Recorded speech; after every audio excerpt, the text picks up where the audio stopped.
Comment être sociable sans alcool? T'as déjà eu ce moment où t'es à une soirée et tu te dis que sans un verre à la main, tu vas avoir l'air coincé. Moi aussi, ça m'est arrivé. Et pendant longtemps, j'ai cru que c'était normal. L'alcool, c'était ma béquille sociale. Pas pour m'éclater, mais juste pour me sentir un peu plus à l'aise, un peu moins dans ma tête. Un verre pour relâcher, deux pour oublier que je doutais de moi. Le truc, c'est qu'à force, j'ai confondu être détendu avec être déconnecté de moi-même. Et ce que je croyais impossible, être sociable sans boire, est devenu l'une des plus grandes forces que j'ai développées depuis que j'ai arrêté. Pas en me forçant, en comprenant comment ça fonctionne vraiment. Tu veux te sentir bien, à l'aise, naturel, sans avoir besoin d'un verre pour jouer un rôle?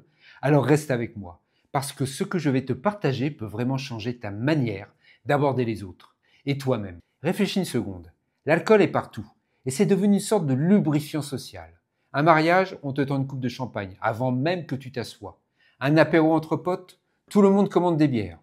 Une soirée tranquille avec une amie, une bouteille de vin posée sur la table.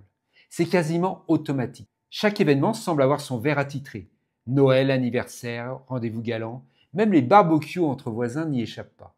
Mais aujourd'hui, je vais te montrer comment tu peux retrouver ce côté détendu et sociable, sans une goutte d'alcool. Et je ne parle pas de faire semblant, je vais te montrer comment ressentir ce relâchement, cette aisance naturelle, sans verre à la main, sans tourner à l'eau gazeuse toute la soirée. Et aussi pour t'aider à aller encore plus loin, j'ai préparé une fiche PDF qui résume tout ce que je te partage ici. Tu y trouveras les étapes clés, les points importants et des conseils pratiques pour te guider dans ton parcours. Elle est téléchargeable gratuitement et le lien est juste en dessous dans la description. Je sais que ça peut paraître improbable, mais ce que je vais te partager m'a littéralement pris 20 ans de consommation et 3 ans de sobriété à comprendre. Et ce que j'ai découvert, ça a changé ma vie. À tel point que je suis convaincu que certaines personnes qui regarderont cette vidéo vont transformer leur vie professionnelle, personnelle, voire même gagner beaucoup d'argent grâce à ça. Oui, vraiment. Mais pour capter tout le truc, il faudra rester jusqu'au bout. Alors, comment j'en suis arrivé à cette prise de conscience? Je vais pas te mentir, ça s'est pas fait en un claquement de doigts. Quand je buvais, j'étais plutôt du genre sociable. Pas le mec exubérant en soirée, mais toujours partant pour un verre, un resto, un apéro entre potes. C'était ma façon de relâcher la pression. J'étais cadre, puis entrepreneur, père de famille, et l'alcool faisait partie du décor. Un petit rituel qui, au fil du temps, a pris trop de place. Mais quand j'ai décidé d'arrêter, c'est les livres qui m'ont ouvert les yeux. Je me suis mis à lire tout ce que je pouvais sur le fonctionnement du cerveau. La dopamine, les croyances, l'identité. Et là, j'ai commencé à comprendre un truc fondamental.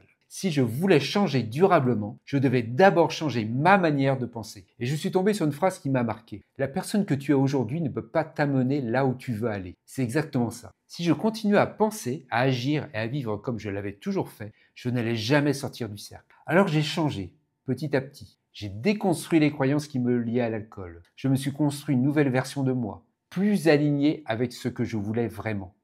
Pas une version parfaite, mais une version plus lucide, plus libre et surtout plus honnête avec moi-même. Et tu sais pourquoi c'est si difficile de socialiser sans alcool? Parce qu'en société, surtout quand on ne connaît pas bien les gens, il y a toujours ce petit risque d'être rejeté. Est-ce qu'on va nous trouver intéressants, sympa, drôle, ou au contraire trop réservé, bizarre, pas assez fun? Ce doute, ce stress, tout le monde le ressent. Et l'alcool, lui, il agit comme un interrupteur. Tu bois un verre et pouf, cette peur disparaît. Tu te sens plus détendu, tu parles plus facilement, tu te sors de ta tête, et c'est vrai que ça marche pendant quelques minutes. Mais à quel prix? Parce que l'alcool, c'est une réaction en chaîne. Et pour beaucoup, cette chaîne ne s'arrête pas quand ça dérape complètement. Je parle d'expérience. Je sais ce que c'est que de boire juste un verre pour me détendre et de finir à ne plus pouvoir m'arrêter. Mais voilà ce qu'il faut comprendre. Ce que tu cherches avec l'alcool, te sentir à l'aise, libre, en connexion, tu peux l'obtenir autrement.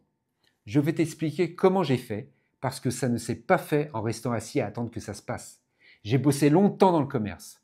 Quand tu es commerçant ou commercial, tu n'as pas le choix. Tu dois aller vers les gens, tu dois parler, écouter, créer un lien, même quand tu n'as pas envie, même quand tu es fatigué. Et au début, franchement, c'était pas toujours évident. Mais plus je le faisais, plus j'apprenais à dépasser cette peur du rejet. C'est l'action qui tue la peur. Et ça, je l'avais déjà ressenti bien avant, quand j'étais serveur pendant mes études. Les premières minutes d'un service, j'étais un peu sur la réserve. Mais après 2 ou 3 tables, hop, c'était parti. 3 heures plus tard, j'étais debout sur une chaise à chanter joyeux anniversaire à des clients que je ne reverrai jamais. Pourquoi? Parce que j'avais pris de l'élan.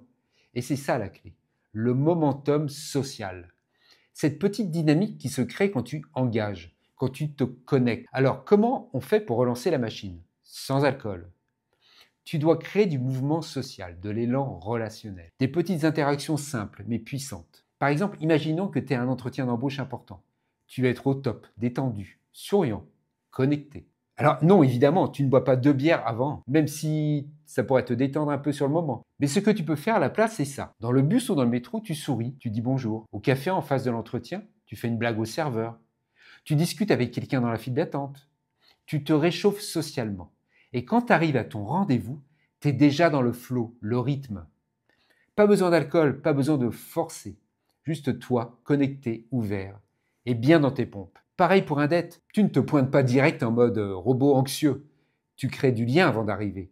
Et là, tu es dans le bon état d'esprit, naturel, détendu, présent. Et crois-moi, ce genre de présence, ça a bien plus d'impact qu'un mec qui parle trop parce qu'il a bu 3 verres. Voilà. Tu sais maintenant qu'on n'a pas besoin d'alcool pour être à l'aise avec les autres.